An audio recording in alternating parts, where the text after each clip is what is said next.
A young girl looks out her window as a car stops in front of their house. She goes outside to see who the visitor is, but her mother soon calls her in. When she returns, the car is gone, but an ugly, crusty-looking man suddenly appears from nowhere and greets her with a happy birthday, which is about to arrive. Why he kinda looked like Nicolas Cage, though. 20 years later, an FBI chief briefs a team about the latest case, where they must go door to door to find a suspect. The suspect is a mayonnaise man, and two FBI agents, Lee and Horatio, cover different parts of the city to ask around. When Lee gets out of the car, she immediately senses bad vibes from one of the homes and informs Horatio that it's the house they're looking for. Her partner been looks maxing since he was a teen. She asks Horatio to call the headquarters for backup, but Horatio doesn't take her seriously and says they can't do that based on hunches on their first day at the job. He knocks on the house's front door, forcing Lee to follow from a safe distance. The door opens and Horatio asks them a question, but he's immediately shot. In fear, Lee enters the house, but no one is home. A man sits on the bed upstairs, and Lee orders him not to move. Later, Lee is inside a room where she's tested on her psychic abilities. This girl, Raven Simone. When she answers them correctly, she's recognized by the FBI chief, Agent Carter. They're inside a car parked outside a house where a father brutally killed his entire family. The bodies were left with a letter containing strange alphabets. Carter reveals they've accumulated 10 same letters over the past 30 years, each signed with the name Longlegs. Carter assumes that whoever Longlegs is, they're making the fathers do the crime. Carter brings Lee to his office and asks how she knew their suspect was in that exact house. Lee explains that something guides her to what she's looking for, and Carter calls her highly intuitive. Lee asks about what all the cases have in common. Carter explains that the daughter of each family has a birth date on the 14th of any month, while the Horns family were the only ones to be murdered on that date. Carter assigns the case to Lee and leaves. While looking through the case files, Lee listens to the recording of a call from the father of a deceased family. Before killing all the members of his family, he doesn't believe his daughter is actually his daughter and says it's time to kill her when she's sleeping.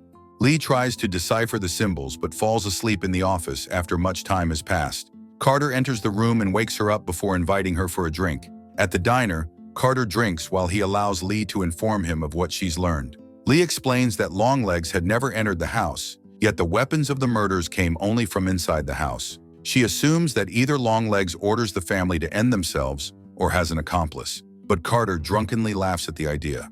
White people be on weird cult shit, so brother has a hard time believing it. When Lee drives Carter back home, Carter asks her to come in and meet his wife, Anna, who is snatched and beautiful, and his daughter, Ruby. Lee looks uncomfortable and Ruby invites her to her room. Our leading lady got social anxiety. Relatable. The two have a brief conversation before Anna interrupts them since it's Ruby's bedtime. Ruby invites Lee to her birthday party, and Lee accepts.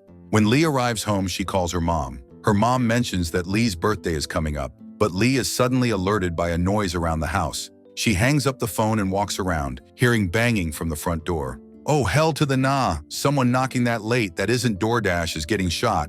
Lee looks out the window and sees a man sitting in front of her house. She grabs her gun and points it at the trespasser, but she discovers there's no one there and he's already inside her house. Lee immediately follows him, but the trespasser leaves an envelope addressed to her that instructs her not to open it until January 14th. Despite the note, Lee disregards it and opens the envelope. Inside is a birthday card with some incomprehensible words written on it. Lee decodes the letter and discovers that Longlegs is ordering her to tell the police how she received the letter. If not, he'll go after her mother. Suddenly, Lee receives a call from the department about a new crime in the town, and she immediately goes to the police. Upon arriving at the crime scene, Lee learns that it's another Longlegs case. The family was killed a month ago, but no one noticed because they planned to go on vacation on the same date of the murder. Lee brings up that the birthday of the daughter of the family was on the 14th, which is usual for all of Longlegs' victims. She begins decoding the letter, and Carter wonders how she learned it. Instead of telling the truth, Lee lies and says that she only looked long enough. They move to the master bedroom where the whole family is lying dead inside. One detective informs them that the dad was found in the garage with the kitchen knife in his hand. The detective draws the sheets back and uncovers maggots having a mukbang on the dead bodies. That room must have smelled something fierce. Notice the cat? How it's still alive for a month? At the station, Lee calls his mom again and says that she won't make it for the birthday celebration since she's on a big case. After the call, Lee collects all the data about the family that was killed, and the following numbers form a shape found in a satanic book. The next day, she tells Carter about her research and says that Longlegs is making his plans according to an algorithm. The algorithm forms a triangle, and according to it, one of the victims in the middle of the shape was saved. Lee confirms that there was a child named Carrie Ann who was in school when her father killed her mother and the town's priest. There's a slot missing in the algorithm, and Lee guesses that Longlegs is targeting someone on the 14th of the week. Lee informs Carter that Carrie Ann is still alive and at a psychiatric ward, and Carter plans to start at Carrie Ann's house, which has been vacant for many years. Lee and Carter visit the Cameron family farm, where they find a life-size doll resembling a young Carrie Ann. After having the doll analyzed, they learn it's handmade with remarkable detail, containing a hollow metal sphere inside its head. When Lee feels its odd vibrations, she begins to experience disturbing visions of Longlegs. The expert examining the doll also mentions hearing his ex-wife's voice when near it, leading Lee to believe that every victim's family likely received a similar doll, each resembling their daughter. Although Carter finds this theory hard to believe, he doesn't completely dismiss it. Meanwhile, the creepy man behaves oddly while shopping, disturbing a teenage girl. This the average retail experience.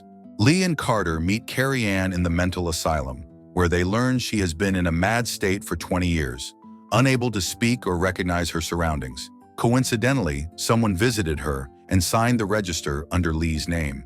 During their conversation, Carrie speaks in cryptic terms, suggesting that Lee is somehow connected to Longlegs and the murders. She insists that Lee needs to remember her forgotten past, even claiming to recognize Lee's face. Carrie also reveals that her own family's deaths followed the same pattern. Her father killed her mother before taking his own life. Carter starts to suspect that Lee may have a deeper connection to Longlegs. His suspicions deepen when he uncovers an old police report from January 13, 1974, where Lee's mother, Ruth, reported a strange man lurking near their home. It happened when Lee was 9 years old, the same age as the girls involved in the Longlegs cases. Additionally, Lee's birthday is January 14th, reinforcing the link. Carter urges Lee to visit her mother and explore her childhood memories to see if anything significant surfaces. At her mother's house, Lee encounters a tense relationship with Ruth, who asks if she still says her prayers, a question Lee dismisses. Lee confronts her mother about what happened on her 9th birthday, but Ruth claims she don't remember, though her expression hints she a lying ass. While searching, Lee discovers a box of Polaroid photos and finds a clear photo of Longlegs, taken with her childhood camera. In a flashback, Ruth calls the police after seeing Longlegs, but also directly confronts him, asking why he's near her daughter. Longlegs only responds with his creepy audition for American Idol. Lee brings the photograph of Longlegs to Carter, which leads to his capture before he can try to flee with his things. During the interrogation, Longlegs behaves erratically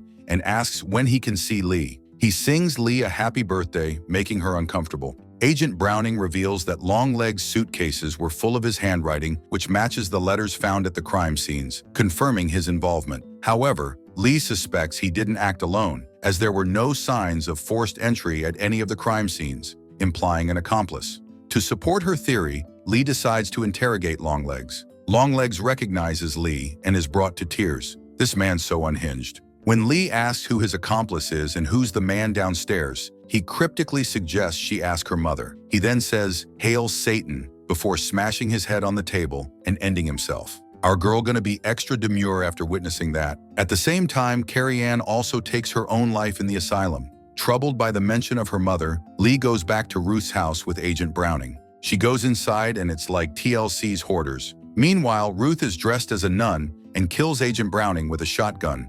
Lee confronts Ruth, realizing she was Longlegs' accomplice. She even got a creepy-ass doll. Ruth chillingly tells Lee that both Longlegs and Lee are now free. Ruth then destroys Lee's childhood doll, releasing strange black smoke, and Lee collapses as if under a spell. Back to January 13, 1974, Longlegs, whose real name is Dale Cobble, approached young Lee, and Ruth called the police. Later, Longlegs returned, tied up Ruth, and gave her a choice. Either let him in, or he would keep coming back until he eventually kills Lee. From that moment, Ruth became Longlegs' unwilling accomplice. Unlike the other families, Lee's father wasn't around, making their situation different. Longlegs made life-size dolls with satanic metal spheres inside, that gave off disturbing energy, driving fathers to commit murder. Disguised as a nun, Ruth delivered these dolls to families, making them believe the gifts were from the church. The dolls' power was so strong that they clouded Lee's memory, making her forget her encounters with Longlegs.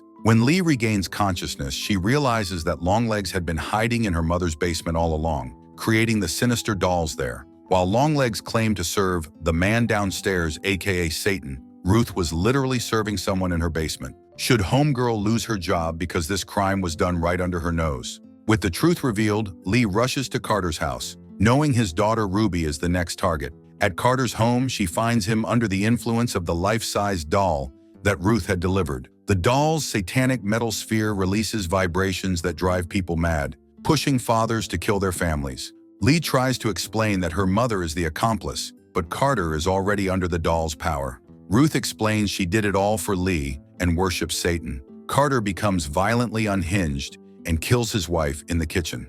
Meanwhile, Ruth explains she will do it all again to protect Lee. When Carter steps out, Lee protects Ruby and shoots Carter. Ruth threatens her to get away from the Ruby while taking out a knife, but Lee shoots Ruth before she can do any harm. Lee then aims her gun at the doll, but hesitates as she lowers her arm and thinks of Longlegs, thus creating a new vessel for the devil to use in this Longlegs scheme. Homegirl smelled the black mold too long. I hate that ending. Our poor innocent Ruby doesn't deserve that shit. All that aside, what did you think of this movie? I think I would have preferred Longlegs be a serial killer and could have done without the supernatural shit. And Nicolas Cage's unhinged performance was too creepy that sometimes it was pure comedy. Subscribe to watch more videos like this. Turn on notifications. And leave a like, it really helps the channel out. Thank you for watching.